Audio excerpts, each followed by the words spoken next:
how to find show bookmark bar settings on Samsung internet browser. Hello guys, in today's video I'm gonna show you how to find show bookmark bar settings on Samsung internet browser. First, then open the browser and click these three lines here in the bottom corner and click settings.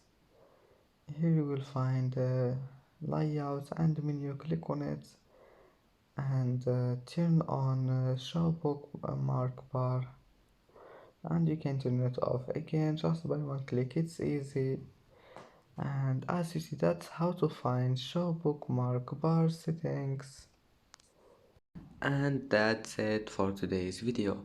If you like this video, don't forget like and subscribe, and thank you for watching this video until the end, and see you in the next video.